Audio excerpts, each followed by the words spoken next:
Yeah, this game just keeps getting better. And if it's all the same to you, I think I'm just gonna get right into it because this one took me a long time to get through.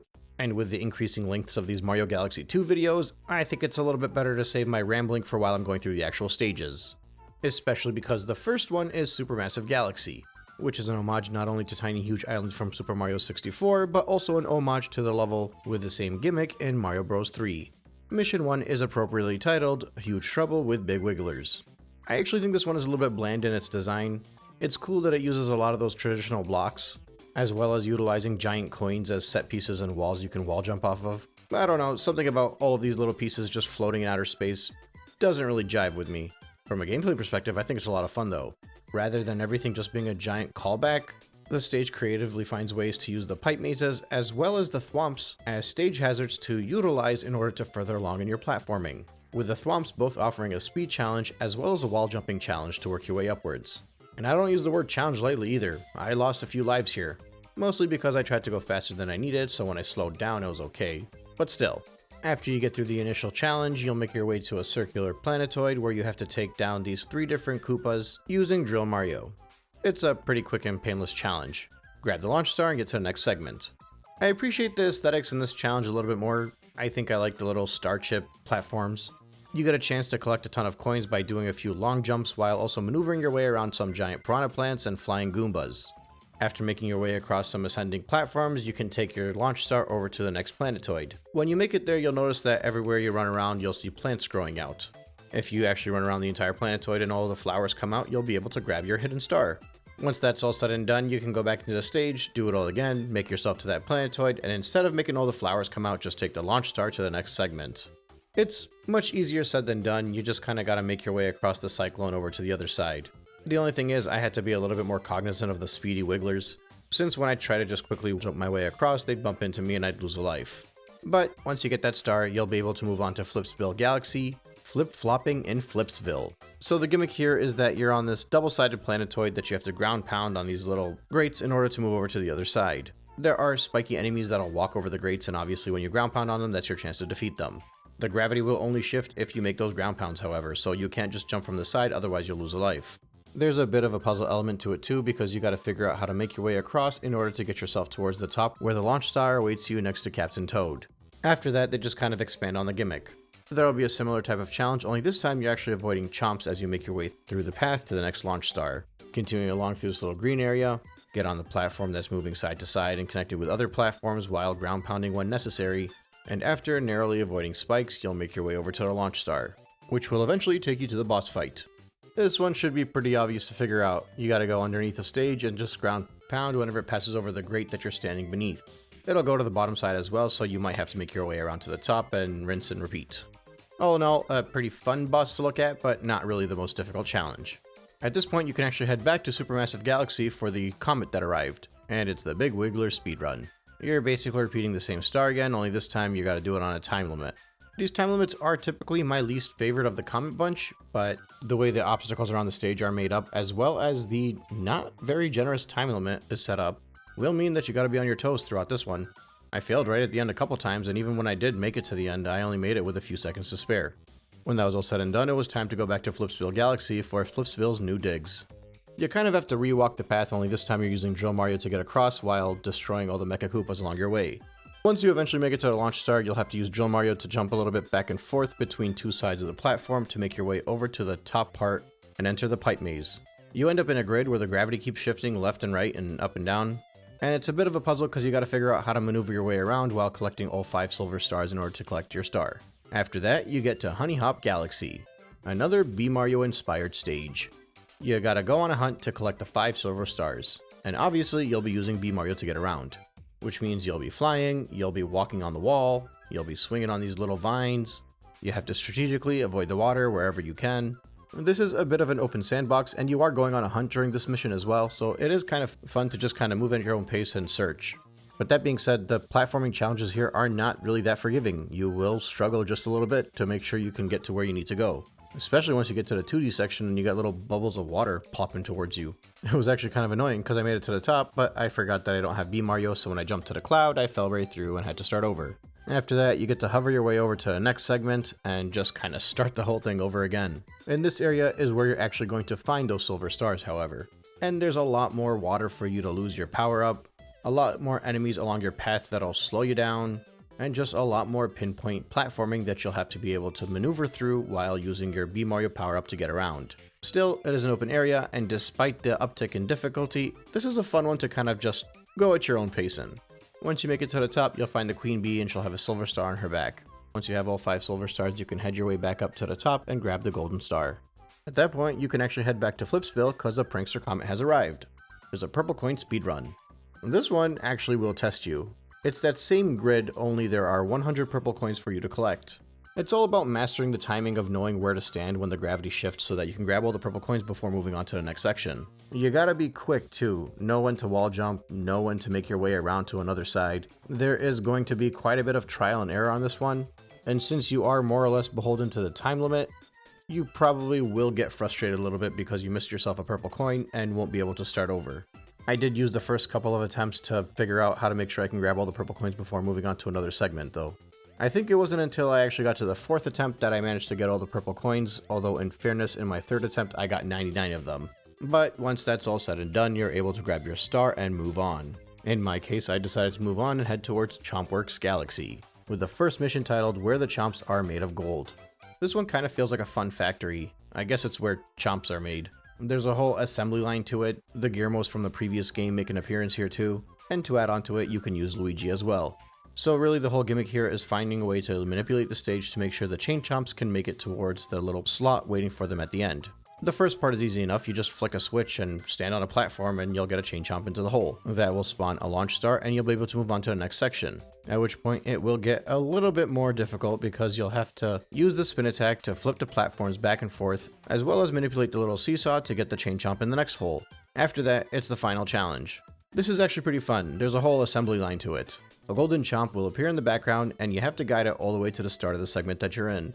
It's more or less the same concept of what you've been doing the whole time, except it gets just a little bit more difficult. And not to mention you gotta be pretty quick to stay ahead of the chomp, as well as make sure you don't screw up near the end because then you will have to start over from the beginning again. Not to mention there's always the added risk of getting hit by an enemy, landing in a lava, and maybe even losing a life. Either way, there's a little bit of trial and error here as you figure out how to make sure you manipulate the stage just enough to get the chomp towards the end. And once that's all taken care of, the golden chomp will implode and you'll be able to collect your star. And getting that star will trigger a challenge from Gearmo in a previous stage, which means you gotta go all the way back to World 2 for Boulder Bowl Galaxy. This is a hidden star, so you're actually repeating one of the earlier challenges, only this time, along your way you have to find the Gearmo. He'll pop up on this planetoid somewhere around the end of the stage, and if you speak to him, he'll ask you to guide a Goomba towards him. The catch is you'll have to avoid the chomps and the boulders that are rolling around, and not only stop yourself from getting hit, but stop them from crushing the Goomba. It is a little bit easier said than done, but at the same time, it's not the most difficult challenge in the world. You're kind of just herding a sheep at this point. And once that's all said and done, you can head back to World 4. Back in Chompworks Galaxy, we're able to go to the next mission, Spring into the Chompworks. You'll be going through the same part of the early stage, except this time you'll be using Spring Mario to get around. I think this is one of those moments where people dislike Spring Mario because you kind of have to be more precise with your movement with him. Timing over exactly where to jump as the chomps pass through can be a bit annoying, but honestly, after the first or second time, I figured it out. Honestly, I think the issue is you can't really easily jump left and right to recenter yourself, but it's one of those things where the more you bounce, the more you figure it out, and it shouldn't really be that much of a nuisance. In my case, I like Spring Mario, I like these challenges, and I like that it's really putting my accuracy to the test. Although, the second area where it's narrow and you get the little chomps after you can be annoying, but it is what it is. I still think Spring Mario gets way more hate than he deserves. When you get to this final area, the challenge definitely kicks up a gear, but by this point I think I was so comfortable bouncing around with Spring Mario that it wasn't really a bothersome at all. Next up is Starshine Beach Galaxy. It's a Mario Sunshine callback basically. Except it's not really a Mario Sunshine stage per se, it's just filled with Piantas, which is awesome. It reminds me more of that secret star from Mario 64 DS that was also kind of an homage to the Sunshine game, had the same music and everything. But it is an open sandbox, it's fun to move around, it's fun to take on all the challenges, and I don't know, I feel like it just got good vibes all around. The first stage is a 5 Silver Star collection challenge, and finding the 5 silver stars isn't really the hardest thing in the world, but a few of them will require a little bit of problem solving to figure out how to reach them. It could range from something as simple as using Yoshi to spit a spike in order to break the cage that it's in, or grabbing a blimp fruit in order to hover your way upwards to grab the silver star. I do like the one where you have to stand on this platform that's floating in order to get it to stand upright in order to jump upwards and grab the silver star. All in all, this first challenge is a good way to get your feet wet, to get comfortable with the area, in order to see all the different sections it has and collect your star. Once I grabbed that one, I had to go back to Chompworks Galaxy because a prankster comet had appeared. It's the same Golden Chomp challenge, only this time you'll be chased by cosmic clones. Believe it or not, these ones are very annoying here because there are a lot of moments where you basically just have to stop and wait for the Golden Chomp. And as you know, if you're being chased by a cosmic clone, stomping is not the best decision.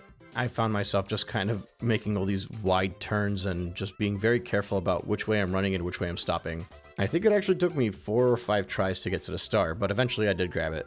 And once I did, it was back to Starshine Beach Galaxy. So this one was actually more tough than I expected it to be. You have to figure out how to climb towards the top of this segment over here, but since there are clouds that you gotta move upwards on, you gotta use Cloud Mario to get there.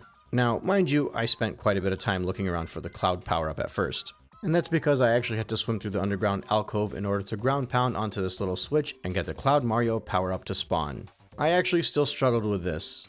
So obviously with the cloud power-up, you only get 3 clouds that you can spawn. So what you have to do is grab the cloud power-up, run your way around the edge of the stage in order to make your way towards the tower, long jump onto this platform that's just behind the cloud so that you don't have to waste a cloud already. And then it's just a matter of taking a few backflips upwards in order to grab the next star. Yeah, I wasted a lot of time on that one. That whole galaxy felt like a really good open sandbox style stage. Because it was. There was a lot of searching and little direction. Very early 3D Mario vibes. But at this point in time, it was time to use 1200 star bits to feed the hungry Luma from earlier in the map in World 4, which spawns Sweet Mystery Galaxy, the Bulbberry's mysterious glow. I love the vibes of this one. It's a sweet theme, which obviously for me is awesome. It's got the space backdrop, except it's not like boring and black space backdrop. There's a little bit of stardust in the background, and amongst that dust, donuts. The bulb fruit is also one of my favorite gimmicks in the game because it reminds me of the dark matter stuff from Mario Galaxy 1. And of course, when you're using it, it enforces a time limit because you got to get to the next section before the bulb fruit disappears. It's just all around good, fast platforming gameplay. Once you make it through a few segments, you'll eventually get to the final area where you have to climb to the top of a cake. Awaiting you at the top of that cake is your golden star. Next, you get to jump back in for the prankster comet. Bulbberry's purple coin glow. Yeah, take everything you just did and make it harder because you have to collect all 100 purple coins as you get through it.